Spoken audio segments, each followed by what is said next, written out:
बिस्मिल्लाहिर्रहमानिर्रहीम। अस्सलाम वालेकुम दोस्तों, एक नई वीडियो के साथ हाजिर हैं। चले अपनी वीडियो स्टार्ट करते हैं। रशिया की तरफ से एक खबर आई है और रशिया की जो रोस्टेक कंपनी है, जो कि रशिया के अंदर एक स्टेट ओन्ड कंपनी है और ये उनके डिफेंस मामला देखती है, उसके सीईओ का कहना यह है कि T-14 आर्माटा टैंक को हमने यूक्रेन के थिएटर के अंदर नहीं भेजा और उसकी उन्होंने वजह भी बताई। उनका कहना यह है कि इस वक्त रशिया के पास दो दुनिया के बेहतरीन टैंक्स मौजूद हैं। एक T-90M टैंक जिसकी डिलीवरी रशिया की आर्मी को 2019 में स्टार्ट की गई थी और रशियन आर्मी ने फरवरी 2020 के अंदर इस टैंक को प्रॉपर तरीके से इस्तेमाल करना शुरू कर दिया था। और दूसरा टैंक जो है वो T-14 आर्माटा टैंक है, जिसकी अभी प्रॉपर तरीके से प्रोडक्शन जो है वो स्टार्ट ही नहीं की गई। ये जो T-90M टैंक है, ये बेसिकली T-72 टैंक का एक एडवांस डेरिवेटिव है। T-72 टैंक के बारे में आप जानते हैं कि ये 1973 के अंदर सबसे पहले सर्विस के अंदर एंटर हुआ था। वक्त के साथ साथ इस टैंक के ऊपर बहुत सी मॉडिफिकेशंस की गई और इन मॉडिफिकेशन के नतीजे में हमारे सामने ये T-90M टैंक जो है वो आ जाता। लेकिन as compare to T-90 tank, ये जो T-14 है, ये बिल्कुल एक नया किस्म का डिजाइन है। जैसा कि मैंने बताया कि T-90M टैंक जो है वो बेसिकली T-72 टैंक का एक एनहांस डेरिवेटिव है, जबकि ये जो T-14 आर्माटा टैंक है, ये बिल्कुल ही एक नया डिजाइन है। इस T-14 आर्माटा टैंक की जो टर्रेट है वो अनमैन्ड है और इसका जो क्रू है वो साइड बाय साइड एक आर्मर कैप्सूल के अंदर जो है वो एक दूसरे के साथ बैठता है। यानी कि आप कह सकते हैं कि इस टैंक को इंटरनली डिफरेंट तरीके से जो है वो डिजाइन किया गया है। एक मैं आपको बात बता दूं, ये जो T-14 आर्माटा टैंक है, ये T-90 के मुकाबले में एक काफी बड़ा टैंक है और बड़ा और मोर एडवांस होने की वजह से T-90 के मुकाबले में इसकी जो प्राइस है, कहते हैं कि वो 2 गुना ज्यादा है। मतलब अगर T-90 टैंक $1 मिलियन का है तो T-14 आर्माटा टैंक जो है वो $2 मिलियन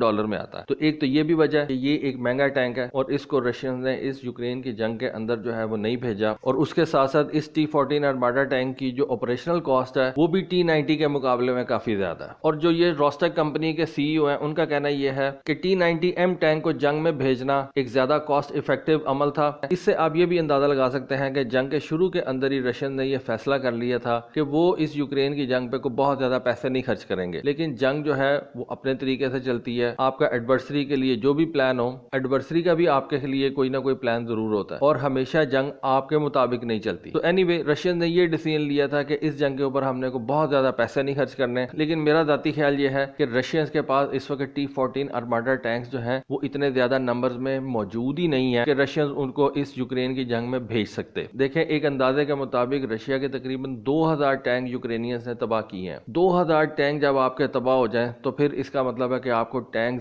ज्यादा तादाद के अंदर चाहिए और T-14 आर्माटा टैंक की तो अभी प्रोडक्शन ही स्टार्ट नहीं हुई थी। तो ये जो पैसे वैसे का चक्कर है ना, कॉस्ट इफेक्टिव और ये वो सारी बातें, ये सिर्फ मेन बात से फोकस हटाने के लिए है, क्योंकि रशियन इस वक्त T-14 आर्माटा टैंक को ज्यादा नंबर के अंदर तैयार ही नहीं कर सकते। और हमने देखा कि रशियन ने कुछ पुराने टैंक्स भी निकाले, उनको मॉडिफाई किया, उनको थोड़ा सा अपग्रेड किया और बाद में यूक्रेन की जंग में भेज दिया। क्योंकि हमने देखा कि रशियन ने कुछ पुराने टैंक्स को भी स्टोरेज से निकाला और उनको मॉडिफाई किया, अपग्रेड किया और यूक्रेन के खिलाफ जंग में भेज दिया। लेकिन आज भी रशियंस का जो मेन टैंक है जो इस यूक्रेन की जंग में हिस्सा ले रहा है वो T-90 है। और वैसे भी खबरों के मुताबिक T-14 आर्माटा टैंक अपने जो ट्रायल्स हैं वो पूरे तरीके से पास नहीं कर सका और इसी वजह से शायद इसकी जो प्रोडक्शन है उसको पूरे तरीके से स्टार्ट भी नहीं किया गया। शुरू में खबरें आई थी कि ईस्टर्न यूक्रेन के अंदर रशियन ने T-14 आर्माटा टैंक को भेजा है, लेकिन बताया जाता है कि उन खबरों के अंदर कोई सदाकत नहीं थी और वो जो फुटेजेस हमारे सामने आई थी वो बेसिकली T-14 आर्माटा टैंक की फील्ड के अंदर टेस्टिंग की फुटेजेस थी। देखिए, रशिया का जो सबसे बड़ा मसला ना वो उसका साइज है, जो उसकी ताकत है वो ही उसका सबसे बड़ा मसला भी है। एक तरफ रशिया जो है वो यूरोप के साथ मिलता है, वहां पे नेटो कंट्रीज उसके लिए बैठी हुई हैं। दूसरी तरफ रशिया जो है वो पैसिफिक से जाके मिलता है, जहां पे जापान है, अमेरिकन फोर्सेस बैठी हुई हैं, ताइवान है। तो रशिया के लिए इतने बड़े मुल्क का दिफा जो है वो इतना आसान काम नहीं है। रशिया का जितना भी ज्यादा डिफेंस बजट क्यों ना हो जाए, मेरा ख्याल है कि वो रशिया के लिए कम ही होगा। और वैसे भी अगर आप देखें तो यूक्रेन की इस जंग के अंदर न सिर्फ ब्रिटेन के टैंक्स को मार पड़ी, रशियन टैंक्स को मार पड़ी, जर्मन टैंक्स को मार पड़ी, बल्कि अब हमने देखा है कि अमेरिका के M1A1 एब्राहम टैंक की तबाही की तस्वीरें जो हैं वो भी सामने आ गई हैं। तो शायद रशियंस ये नहीं चाहते कि अभी हमने इस T-14 आर्माटा टैंक को पूरे तरीके से डिप्लॉय भी नहीं किया और इसके जितने थोड़े नंबर हमारे पास मौजूद हैं उनको हम जंग के अंदर भेज दें और इसकी तबाही की तस्वीर जो है वो सामने आ जाए और इस T-14 आर्माटा टैंक की जितनी भी रशिया ने एक हाइप क्रिएट की हुई है उसको धचका लगे। क्योंकि डेफिनेटली रशिया जो भी हथियार बनाता है, रशिया की कोशिश यही होती है कि उसको सेल किया जाए, उससे पैसे कमाए जाए। तो रशिया हरगिज ये नहीं चाहेगा